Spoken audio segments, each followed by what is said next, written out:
प्रभु तेरी वाणी जीवन की रोटी, नैनों की ज्योति अंधेरा मिटाती।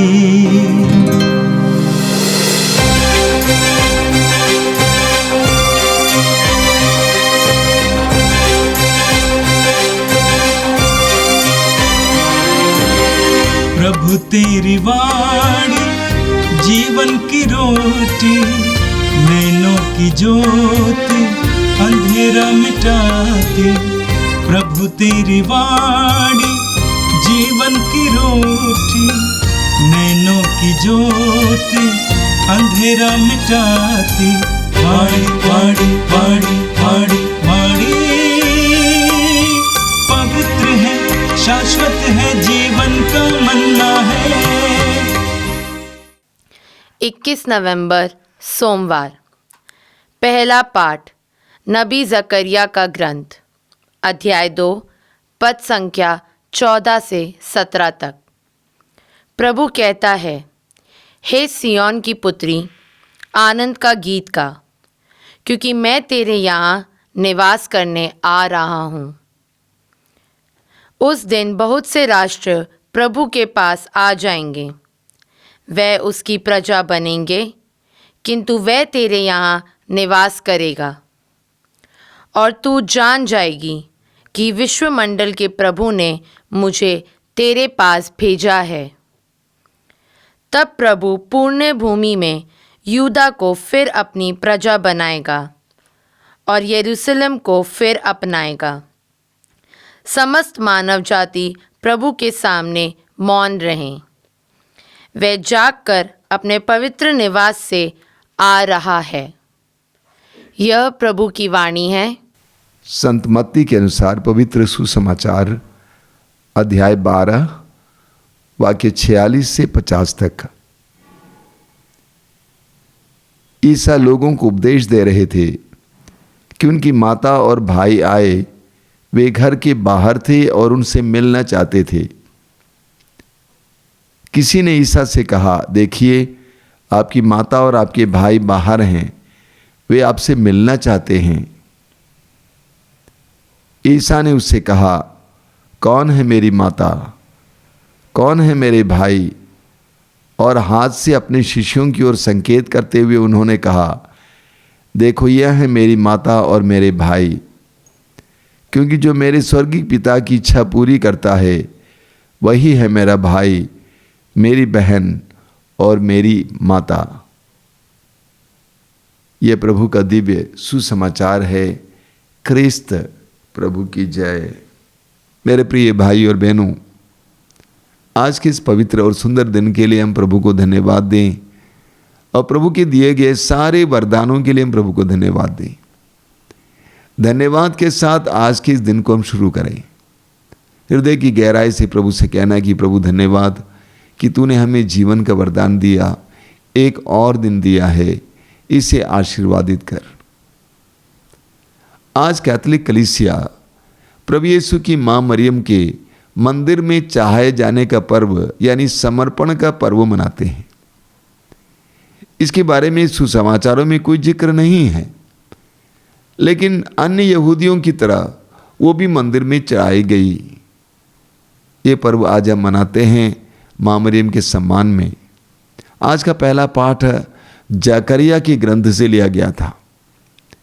आपने बार बार सुना है, बाबुल के राजा ने यरूशलेम पर आक्रमण किया और यरूशलेम मंदिर को तोड़ डाला, खंडहर बना दिया और यरूशलेम मंदिर के सारे मूल्यवान चीज़ों को, सोने चांदी और अन्य मूल्यवान चीज़ों को उठा ले गया।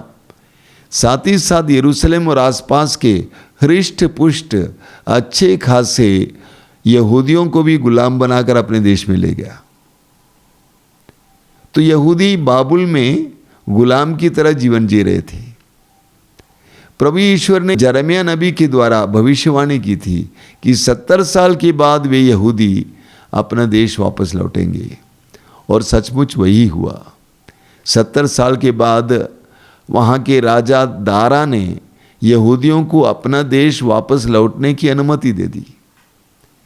बड़े आनंद के साथ यहूदी बाबुल छोड़कर अपना देश चले आए और जरुब्बाबेल के नेतृत्व में यरूशलेम मंदिर का पुनर्निर्माण का कार्य भी शुरू किए। यह नबी हग्गाई और जकरिया के समय में था और दोनों नबियों ने यहूदियों को प्रोत्साहित किया, आशावादी संदेश सुनाया। और आज के पहले पाठ में आपने सुना प्रभु ईश्वर यहूदियों को एक बहुत ही आशावादी सकारात्मक संदेश देता है। क्या लिखा हुआ है? प्रभु कहता है, सियोन की पुत्री आनंद का गीत गा, क्योंकि मैं तेरे यहाँ निवास करने आ रहा हूँ। उस दिन बहुत से राष्ट्र प्रभु के पास आएंगे, वे उसकी प्रजा बनेंगे, किंतु वह तेरे यहाँ निवास करेगा। और तू जान जाएगी कि विश्वमंडल के प्रभु ने मुझे तेरे पास भेजा है। तब प्रभु पुण्य भूमि में यूदा को फिर अपनी प्रजा बनाएगा और यरूशलेम को फिर अपनाएगा। समस्त मानव जाति प्रभु के सामने मौन रहे, वो जाग कर अपने पवित्र निवास से आ रहा है। बहुत सुंदर है। प्रभु ईश्वर अपनी जनता को ये वायदा करता है कि वो समय आ रहा है जब लोग तेरे पास आएंगे, सभी राष्ट्र तेरे पास आएंगे। प्रभु ईश्वर वायदा करता है कि मैं उठकर उस मंदिर में निवास करने के लिए फिर एक बार आऊंगा। यहूदी ईश्वर की चुनी हुई प्रजा थी। जब यहूदी गुलाम बनाए गए थे तो उन्होंने अपने विश्वास को करीब करीब तोड़ दिया था। वे निराश हो गए थे। उन्होंने कभी नहीं सोचा था कि हम बाबुल छोड़कर अपना देश वापस लौटेंगे, लेकिन ईश्वर ने अपनी प्रतिज्ञा की पूर्ति की। 70 साल के बाद वे वापस आए और आज के पाठ में आपने सुना प्रभु ईश्वर कहता है कि मैं तुम्हारे यहाँ निवास करने आ रहा हूँ, इसीलिए आनंद का गीत गा, आनंद का गीत गा। मैं सब कुछ को बदल दूंगा। फिर एक बार वो भव्य मंदिर बन जाएगा, लोग वहाँ पर आएंगे, समस्त राष्ट्र वहाँ पर आएंगे, मैं स्वयं वहाँ पर निवास करने आऊँगा। प्रभु अपनी प्रजा को आशावादी संदेश देते हैं।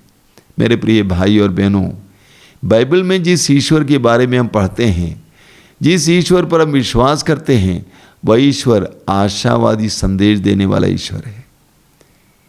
नए विधान को हम शुभ संदेश कहते हैं, गुड न्यूज़ कहते हैं, क्योंकि उसमें आशावादी संदेश दिया गया है, उसमें सुसमाचार सुनाया गया है, आशा के संदेश दिए गए हैं।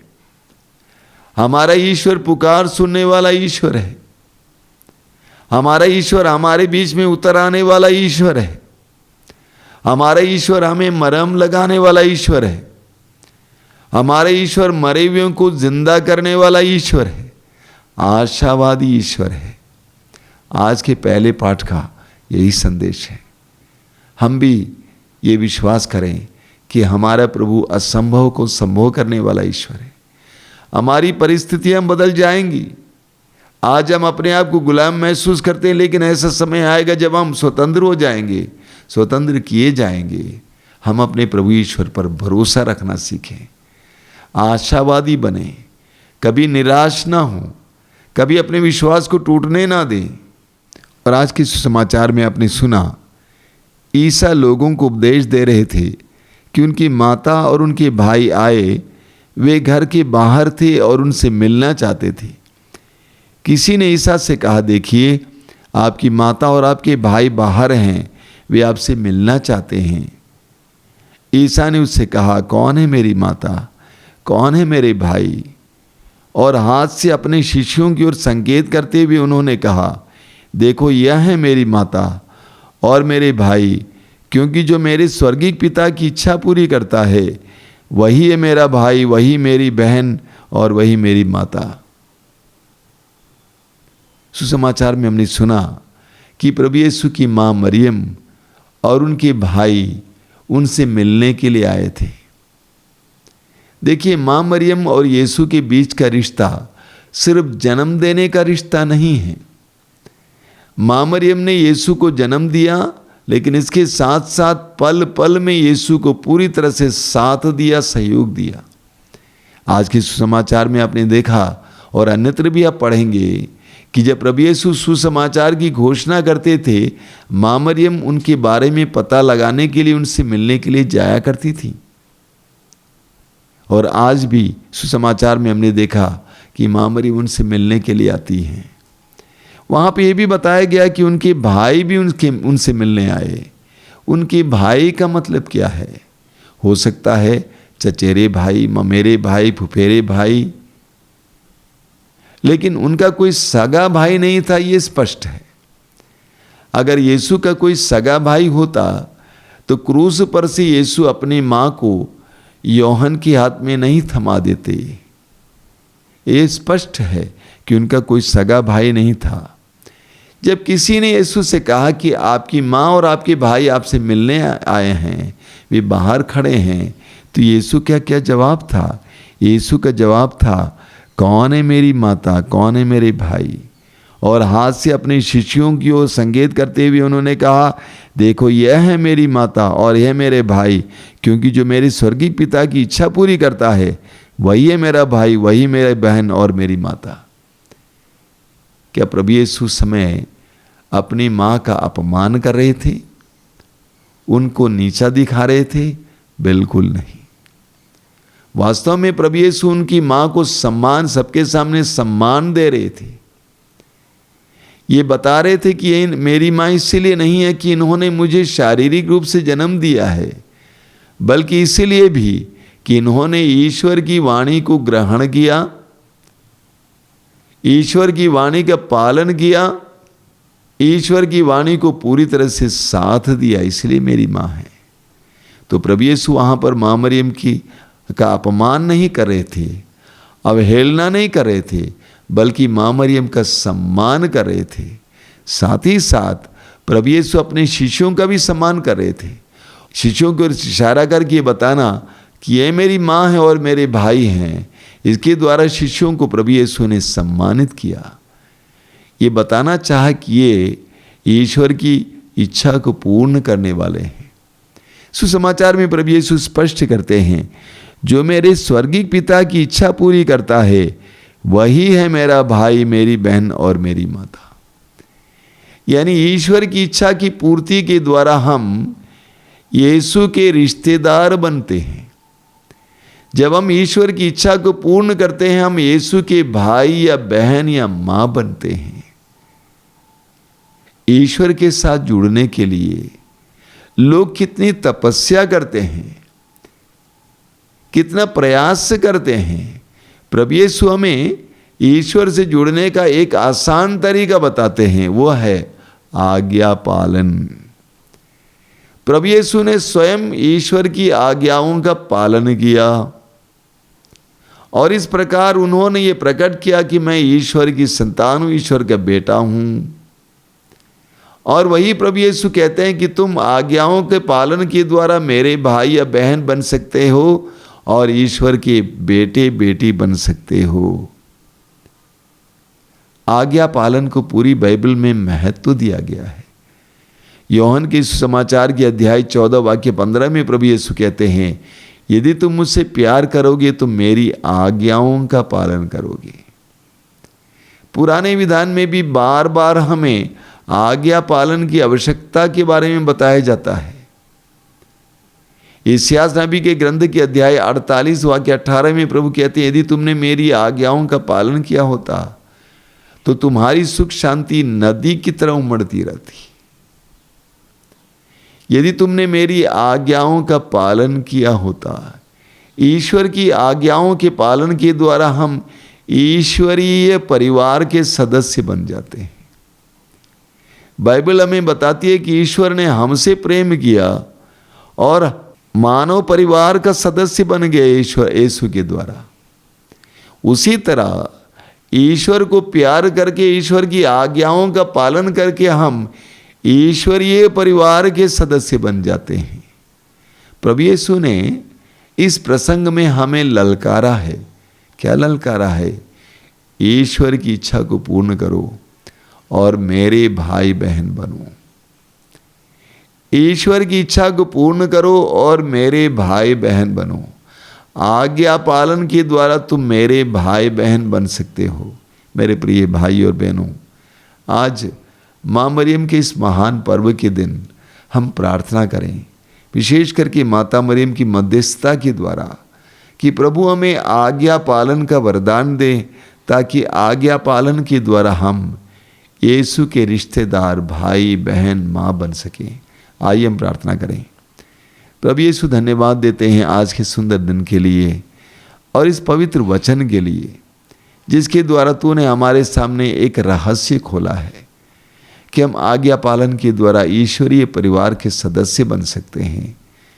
प्रभु यीशु, हम प्रार्थना करते हैं, हमें आज्ञा पालन का वरदान दीजिए। हर परिस्थिति में तेरी इच्छा की पूर्ण करने के लिए कृपा दीजिए। हे प्रभु यीशु, इन वचनों को सुनने वाले मेरे भाई बहनों को आशीर्वाद देना। वे जहाँ कहीं भी जाएं, उनको तेरे संरक्षण का अनुभव हो, तेरी सुरक्षा का अनुभव हो। हमारी प्रार्थना को स्वीकार कर। आमीन। प्रभु तेरी वाणी जीवन की रोटी, नैनों की ज्योति अंधेरा मिटाती। वाणी वाणी वाणी वाणी वाणी पवित्र है, शाश्वत है, जीवन का मन्ना है।